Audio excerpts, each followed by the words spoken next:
Senhoras e senhores, obrigado por aguardarem. Sejam bem-vindos à videoconferência da Viver Incorporadora e Construtora S.A.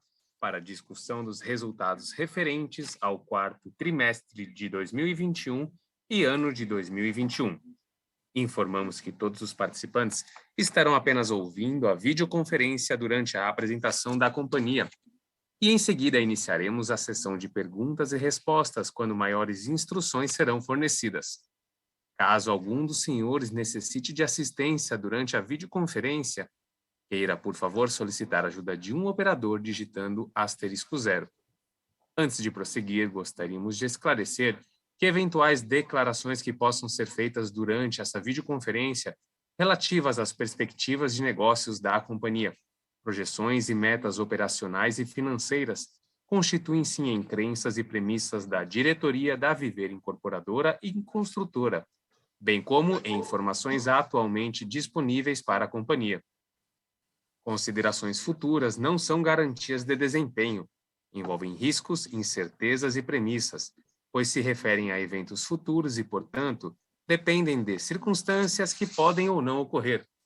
Investidores devem compreender que condições econômicas gerais, condições da indústria e outros fatores operacionais podem afetar os resultados futuros da empresa e podem conduzir a resultados que diferem materialmente daqueles expressos em tais considerações futuras. Agora, gostaria de passar a palavra ao senhor Ricardo Pitinini da Carvalhinha. Por favor, senhor Ricardo, pode prosseguir. Obrigado, obrigado a todos pela presença.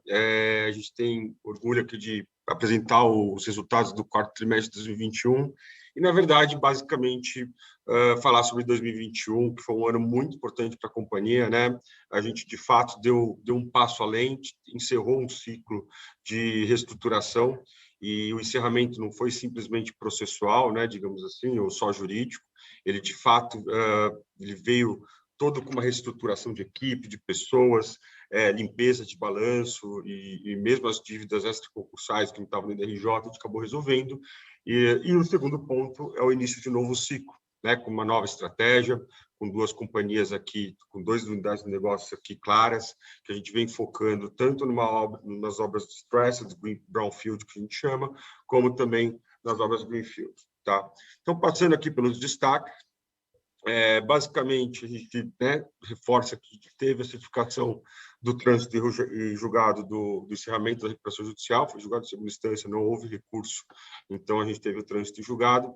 A gente encerrou mais de 1.700 processos no ano passado, que é um número histórico, muito grande, né? Então a gente ficou claro que a gente teve um ritmo muito grande de encerramento. Boa parte desses encerramentos foram habilitações de crédito dentro da recuperação judicial, mas teve uma grande parte também que teve negociações que a gente conseguiu ir reduzindo dentro do budget que a gente estipulou no começo do ano, então a gente foi muito bem sucedido, né? Conclusão do empreendimento Beira-Mar, eu acho que dentro da carteira do Bradesco de obras paradas, isso selou uma fase bem sucedida de término de obra, que inclusive habilitou a gente a criar um novo modelo de negócio, né? E a retomada do Nova Fama, um empreendimento que estava há mais de 10 anos com a obra parada, tinha sido lançado há mais de 14 anos, e a gente conseguiu, de fato, concluir tanto o problema que a gente tinha financeiro, que era extraconcursal com o banco, então a gente conseguiu achar um player para nos ajudar a comprar esse crédito e bolar um plano novo, digamos assim, para esse empreendimento, dar continuidade e conseguir, de certo modo, reestruturar todos os passivos e todos os adquirentes do passado. Então, a gente hoje deve ter a primeira fase, as duas primeiras torres de entrega dessa segunda fase, lá para setembro desse ano, e as outras duas para o começo do ano que vem. Então, aí a gente sela de vez todas as obras interrompidas da companhia. Além de tudo, o foco muito grande em aquisição de ativos e na requalificação de land bank, né? Então, a gente vem vendendo os ativos do passado, todos os nossos land banks não tinham aderência à estratégia atual da companhia, então eles estavam em regiões que não eram de foco da companhia. Lembrando que hoje o foco da companhia é comprar obra interrompida, no lado do solve, né? Ou mesmo outros ativos estressados, o mandato é um pouco mais amplo, e no Brasil todo, afinal, a gente não escolhe onde as obras param, né? A gente tem só experiência muito grande em tocar. E do lado de Viver, que é o Greenfield, que a gente chama, a gente está, hoje em dia, entrando em projetos na média renda aqui em São Paulo, né? PGVs entre 30 a 100 milhões de reais, né? Então, a gente vem justamente liquidando esse land bank do passado para poder requalificar ele nessas novas estratégias e poder, aí sim, cada vez mais mostrar resultado para os acionistas. Além disso, a gente concluiu o turnaround da equipe, né? A cultura e estratégia foi requalificada, a gente teve uma troca muito grande de equipe, quase 99% da companhia foi substituída ao longo desses 3 anos, né? Que a gente vem já na gestão. Veio uma equipe muito especializada justamente em resolver problemas, né? Então a gente qualificou muito a companhia nesse sentido, nesse foco novo, né? E isso hoje, no final do ano passado, no final, a gente concluiu esse turnaround e a gente está, claro, hoje com uma equipe forte, que tem um plano de remuneração de longo prazo, inclusive, que está focada hoje para entregar os resultados para a companhia.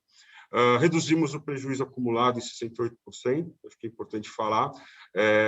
Falar do lucro bruto que a gente deu esse ano, no final do dia, é o primeiro lucro bruto, pelo menos, se eu não me engano, em 12 anos, né? Isso é muito importante, demonstra que a gente vem trabalhando de forma saudável, que os tempos de ajuste no balanço também passaram, a gente teve que fazer ajuste muito grande em 2019 e 2020, foram anos de limpeza mesmo, de base, de processo, de entendimento maior. Então, 2021 já foi um ano que claramente a gente conseguiu reduzir os passivos e conseguiu dar esse lucro bruto. E também conseguimos monetizar muito em relação à companhia. Então, a gente teve aumento de caixa de 119%, que significa que a gente conseguiu, de certo modo, consegue de agora em diante voltar a investir, fazer a roda girar, né? Então, é importante também que a gente tenha um certo grau de conforto de caixa, você só pensar em preservar a caixa, você também corre riscos, né, de certo modo, de perpetuidade. Então, a gente conseguiu já ter esse conforto em 2020, mas 2021 foi o ano que, de fato, a gente conseguiu consolidar esse caixa e iniciar os investimentos. Então, mesmo os novos investimentos que a gente já vem fazendo desde o terceiro TRI, né, desde de julho, aproximadamente, do ano passado, a gente conseguiu preservar o caixa e isso é muito importante, né? A gente está no momento instável também, então é importante estar tanto atento à estabilidade da companhia, como também atento às oportunidades, que é o que a gente faz da vida, né? Então, e vendas brutas, a gente totalizou 12,8 milhões de reais, que foi muito maior do que 2020, no final do dia. Então, a gente teve um aumento de 20% em relação a 2020, 124% em relação a 2019. Tá? Passando pelo desempenho operacional, as vendas brutas, então, a gente totalizou 60 milhões de ativos de Solv, de Viver, né, dentro da companhia que a gente acabou vendendo. No quarto TRI, a gente teve um pouco de redução, mas muito mais porque o nosso estoque, de fato, está acabando, o estoque do legado está acabando, né? Então, a gente tem, hoje em dia, os novos estoques agora, que devem começar a se acumular esse ano, são os estoques de novos lançamentos, e isso é importante, né? Demonstra, inclusive, que a gente vem falando, que é o fim de um ciclo do passado, né? Além de tudo, né, a gente até colocou ali uma linhazinha por baixo, a gente teve, a gente executou também venda para terceiros, que é basicamente o tail do legado que a gente tem da parceria, né, com a Jive em relação à operação do Bradesco, e a gente prestava um serviço para eles nesse sentido, de mais 98 milhões de vendas no ano de 2021. Foi importante ressaltar isso, né? Isso é um dado que não transita no nosso balanço, mas é importante ressaltar isso para vocês, porque basicamente demonstra a capacidade operacional que a gente tem de companhia, né? Então, se a gente somar os dois, a gente está falando de praticamente 160 milhões de vendas no ano, e essa equipe que a gente está formatando e essa empresa que a gente está preparando, né? Com uma equipe muito capaz, muito pronta para venda e entendimentos maiores em relação a isso, tá? Passando pelas vendas, né, contratadas por região, então a gente tem, obviamente, do nosso legado, a gente acabou focando, tendo maiores vendas no Centro-Oeste, né, passando também pelo Sudoeste. O Centro-Oeste, basicamente, a gente está falando do Fama, né? Então, no quarto TRI, a gente vê que o Fama, o relançamento que a gente fez em setembro desse ano, a gente conseguiu vender praticamente 40% nos 3 primeiros meses dessa segunda fase. Então, foi muito bem cedido. A gente montou uma estratégia de revenda, de venda, de relançamento desse empreendimento muito forte e deu muito certo, né? Demonstra que a nossa tese, inclusive, da retomada de hora parada, ela cada vez fica mais forte, né?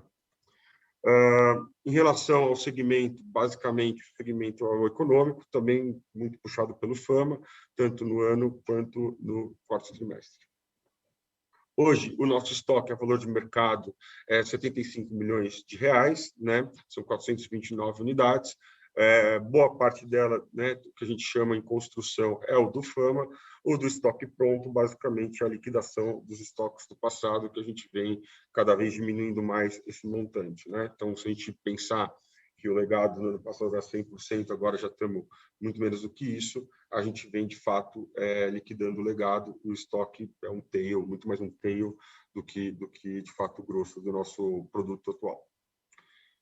Basicamente, aqui em relação ao Land Bank, então, é importante demonstrar os valores, né? A valor de book, a valor de contábil, esse nosso Land Bank está bookado a 129 milhões, ele está na linha de estoque, né? Então, lembrando disso, sendo que a gente tem hoje um valor de avaliação desse Land Bank de 139 milhões, né? Então, hoje, como boa parte, aqui agora tem, se não me engano, 2 ou 3 terrenos que, de fato, a gente consolida o nosso balanço de novos produtos que a gente já vem adquirindo, e aí eu incluo, inclusive, os projetos de Solve, mas a grande parte dele ainda é bem do legado, a gente já vem liquidando ele, vem diminuindo, tem uma participação grande do Chácara Europa, que a gente já falou muitas vezes aqui em São Paulo, mas a gente entende e a gente coloca aqui, a gente fez a avaliação de todos os terrenos, a gente tem, basicamente, um valor de avaliação de 140 milhões de reais praticamente no nosso Land Bank. Então, potencialmente, conforme for vendendo esse Land Bank, a gente deve ter um ganho, digamos assim, sobre o valor de book atualmente.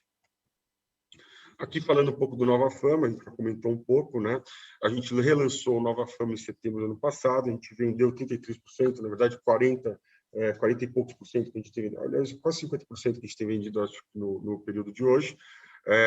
Em relação ao empreendimento, a gente retomou as obras, são 56 milhões de VGV. A primeira fase a gente está estimado para exatamente um ano depois do relançamento, então é setembro de 22. Então são as duas primeiras torres, são as mais afastadas da área comum, e as duas outras torres que são mais próximas aqui da área comum vão ser entregues no início do ano que vem. Tá? Em relação ao Vista Park, a gente tem, esse é o nosso primeiro empreendimento gerado, né, incubado na Solve, então é um empreendimento que a gente comprou de uma massa falida, de fato, tinha problemas que a gente foi resolvendo, e a gente, de fato, refez o projeto dele, retomamos o projeto dele, reaprovamos o projeto e estamos lançando agora em abril, né, a gente deve lançar no meio de abril esse empreendimento. Então, esse é o primeiro empreendimento, de fato, puro sangue de Solve, né? São 16 milhões de VGV. O VGV não é muito alto ainda, né? A gente vem olhando muito mais coisa, mas ele é muito simbólico, né? Ele fica numa região da cidade de São Paulo muito acessada, e muitas pessoas já passaram por lá e viram aquela torre parada, então demonstra exatamente um pouco, isso aqui já é uma boa apresentação do que a gente está olhando daqui para frente em relação a obras paradas de Solve, né? Então, esse vai ser um grande foco nosso daqui para frente.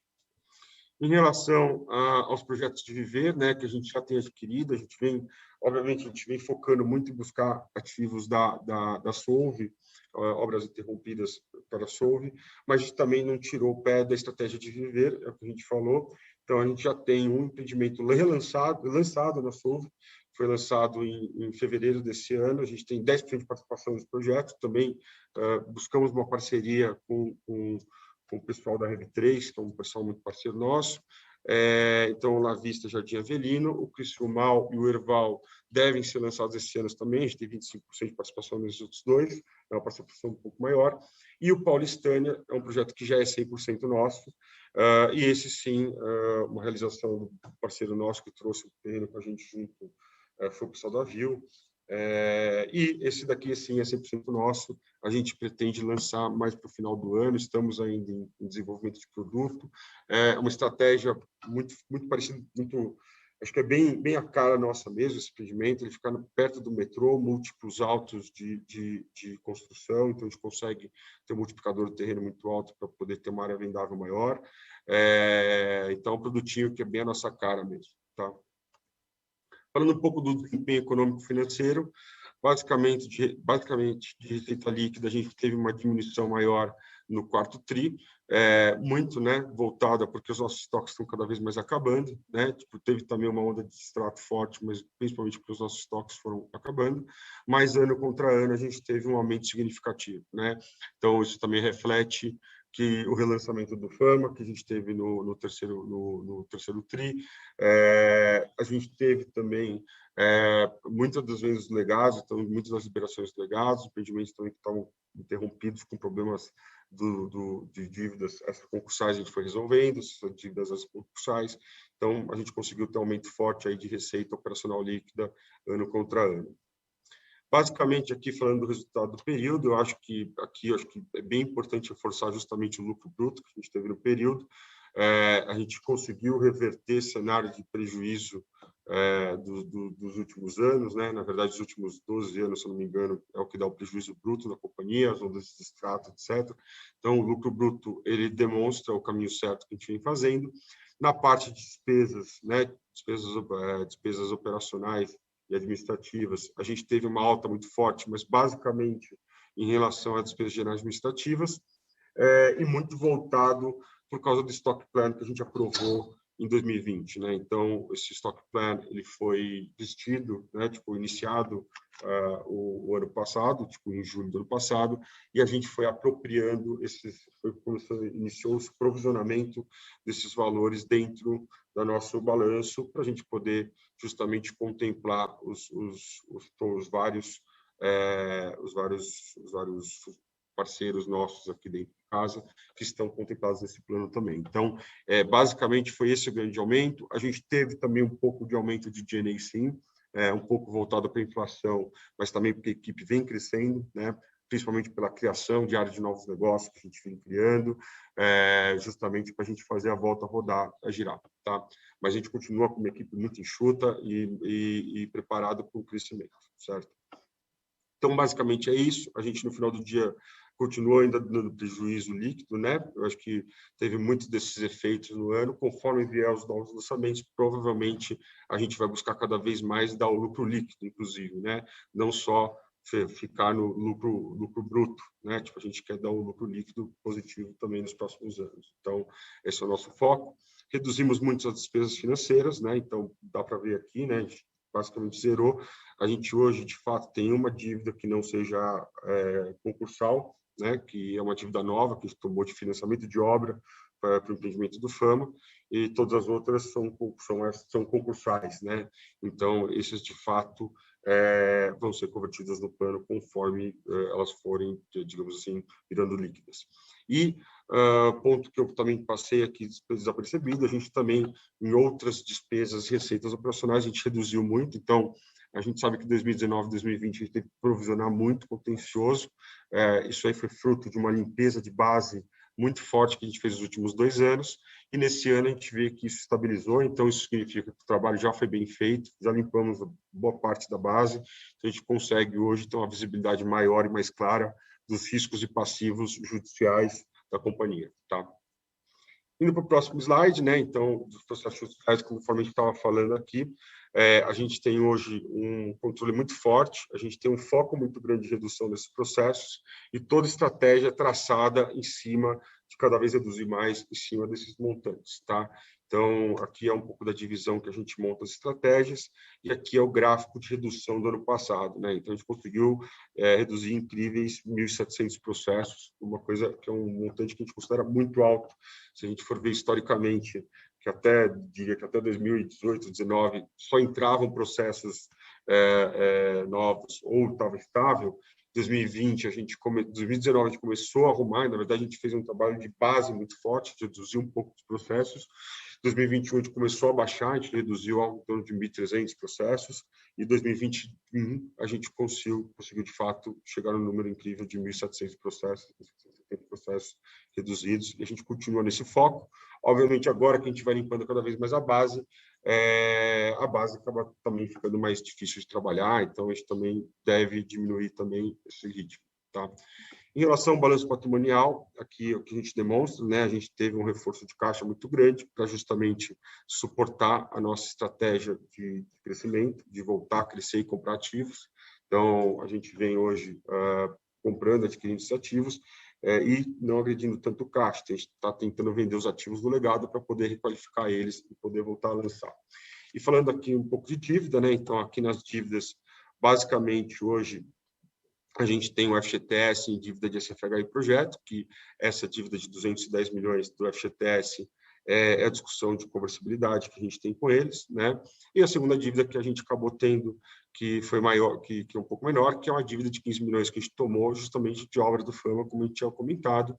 Temos ainda também um DIP, temos um saldo da dívida junto com a Jive, que a gente vem botando um pano para liquidar essa dívida, né? Então, eu acho que é o último dos saldos das relações financeiras junto com a Jive que a gente vem liquidar logo mais.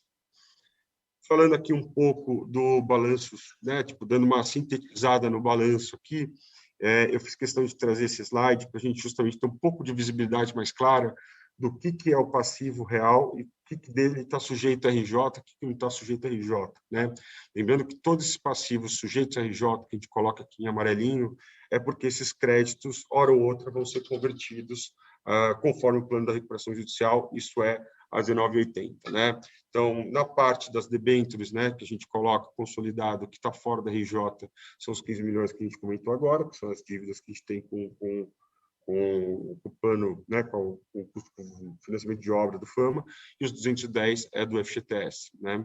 Em relação ao contas a pagar, aqui, os distratos que a gente coloca nesse montante, e alguns fornecedores, o que está dentro da RJ são 19,5 milhões, o que está fora são 55,2 milhões de reais, e dentro da provisão de contingência, que é basicamente contencioso da companhia, o que está fora da RJ são 54 milhões de reais, desculpa, o que está fora são 67 milhões de reais, o que está dentro da RJ são 54 milhões de reais. Lembrando que a gente vem reduzindo muito esse passivo, né? Então, se vocês compararem ano a ano, a gente vem reduzindo, a gente teve que aumentar a provisão em 2019 e 2020, porque de fato não estava bem provisionado o nosso balanço, a gente provisionou muito, mas 2020 e 2021 a gente reduziu de fato o processo, então a gente homologou muitos acordos da companhia e foi baixando esses passivos para cada vez mais deixar a companhia mais leve, né? Então acho que é isso, vamos para perguntas e respostas, depois a gente faz o disclaimer final. Iniciaremos agora a sessão de perguntas e respostas.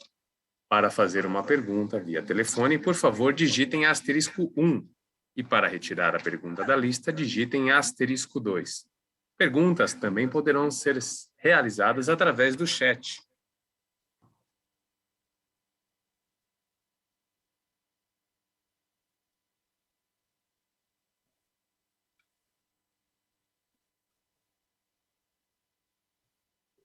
Não foi, né? Tá bom. Então, acho que eu posso ler as perguntas aqui, né?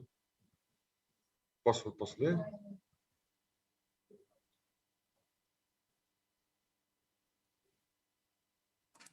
Lembrando que para fazer perguntas pelo telefone, por favor, digitem *1.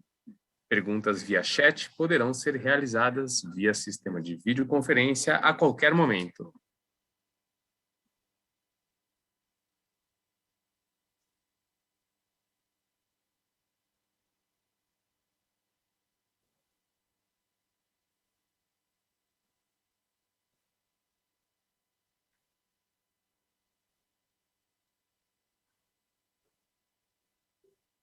Eu vou fazer essas duas. O que é a malha de um bis? Vocês viram?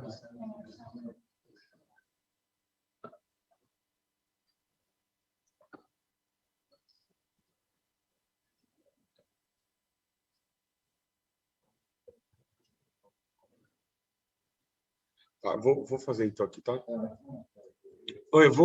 A gente teve algumas perguntas no chat aqui, então tem uma pergunta aqui do Carlos Herrera, né? Então, o que levou a companhia a reduzir o preço médio de venda?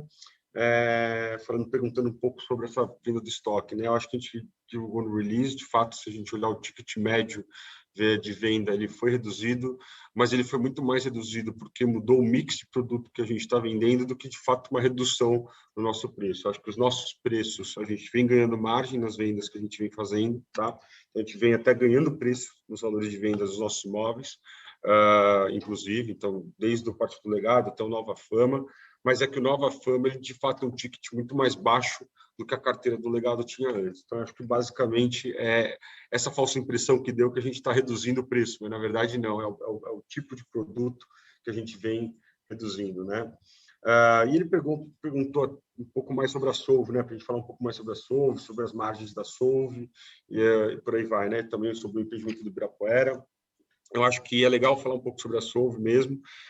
A Solve é um pouco da inovação que a gente está trazendo para a companhia, né? Eu acho que o mercado, a gente percebeu muito, tipo, rodando no mercado e passando pelas dificuldades que a gente passou, que não existe nenhum player que esteja nichado, enfocado em resolver os problemas de obra interrompida. A gente hoje, depois que a gente criou a nossa área comercial, a gente já descobriu centenas de obras paradas ao longo do Brasil todo, então a gente tem esse mapa muito claro.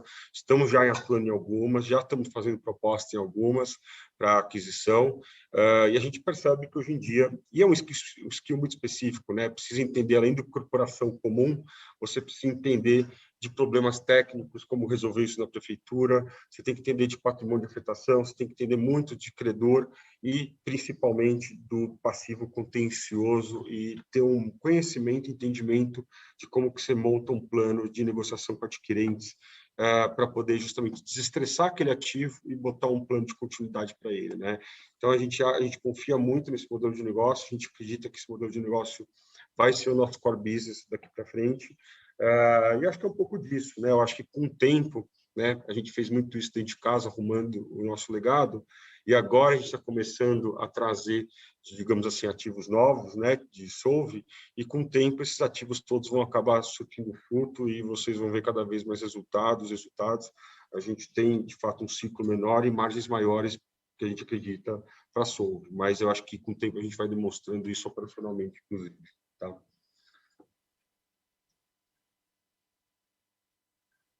Tem uma pergunta aqui do Francisco, se tem alguma possibilidade de separar a Solve da Viveiro. Hoje, a gente não tem a mínima possibilidade disso acontecer, a gente não olha dessa forma. Pelo contrário, a gente acredita que são negócios muito complementares, né?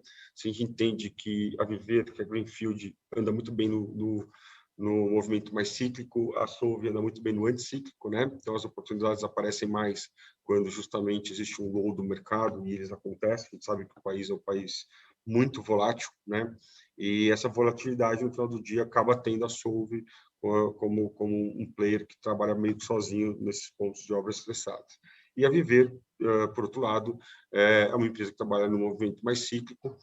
A gente gosta de ter também, de certo modo, você trabalhar no Greenfield te renova, né? Então, você renova, tipo, o seu entendimento sobre o mercado atual, você renova. Então, isso até ajuda para você fazer, digamos assim, para você ter uma mente mais, digamos assim, subtiva para resolver problemas do passado, né? Então, você remodelar algum projeto, trazer um projeto arquitetônico diferente.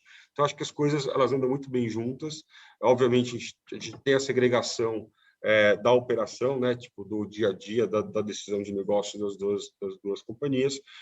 Temos áreas de suporte, né, como contabilidade, contas a pagar, financeiro, que funciona para as duas, mas no estratégico, no final do dia, na hora que a gente olha o estratégico lá em cima, a gente entende que as duas companhias andam muito bem juntos, tá? Acho que as perguntas foram essas, sendo mais pragmático. A gente também coloca à disposição aqui o RI, caso tenha mais perguntas. O pessoal também usa o canal dos e-mails, etc. E a gente fica à disposição também a tirar dúvidas, caso seja necessário. Obrigado. Não havendo mais perguntas, passo a palavra ao senhor Ricardo para as considerações finais. Bom, gente, eu vou ser breve aqui. Agradeço todo mundo de novo aqui pela presença no call. A gente sabe que o trabalho, quando a gente entrou aqui, não foi um trabalho de aventureiro, né? Foi um trabalho de longo prazo. A gente está obedecendo, né, estritos sensos que a gente se comprometeu de limpar a companhia, limpar o legado. Olhamos muito tempo para o retrovisor e foi muito importante a gente arrumar a casa toda, mas de agora em diante, de fato, é o que a gente fala, né? A gente conseguiu a saída da RJ se deu no momento perfeito, foi super simbólico, né? Porque foi o fim de um ciclo de reestruturação financeira, mas foi o fim de um ciclo também de reestruturação de equipe, de companhia como um todo, e agora a gente está muito preparado, muito pronto para voltar e refazer um ciclo, né? Junto com as novas estratégias, reviver um ciclo novo, com entendimento claro, com muito aprendizado do passado, aprendemos muito com o passado, entendimentos de quanto que você pode alavancar, quanto que você não pode, ganhamos muitos skills em relação a justamente essa questão de resolver problema, né? Eu acho que no final do dia a gente está aqui para isso, inclusive, e é onde a gente vê onde que tem mais spread, mais margem. Então, acho que é um pouco disso, e a gente se coloca à disposição a todos vocês para estar sempre do lado, tirar dúvidas. O negócio sobre não é óbvio, mas no final do dia é onde a gente acredita que tem uma margem maior, que a gente está muito focado aqui. Tá? Obrigado a todos. A videoconferência da Viver Incorporadora e Construtora está encerrada. Agradecemos a participação de todos e tenham uma boa tarde.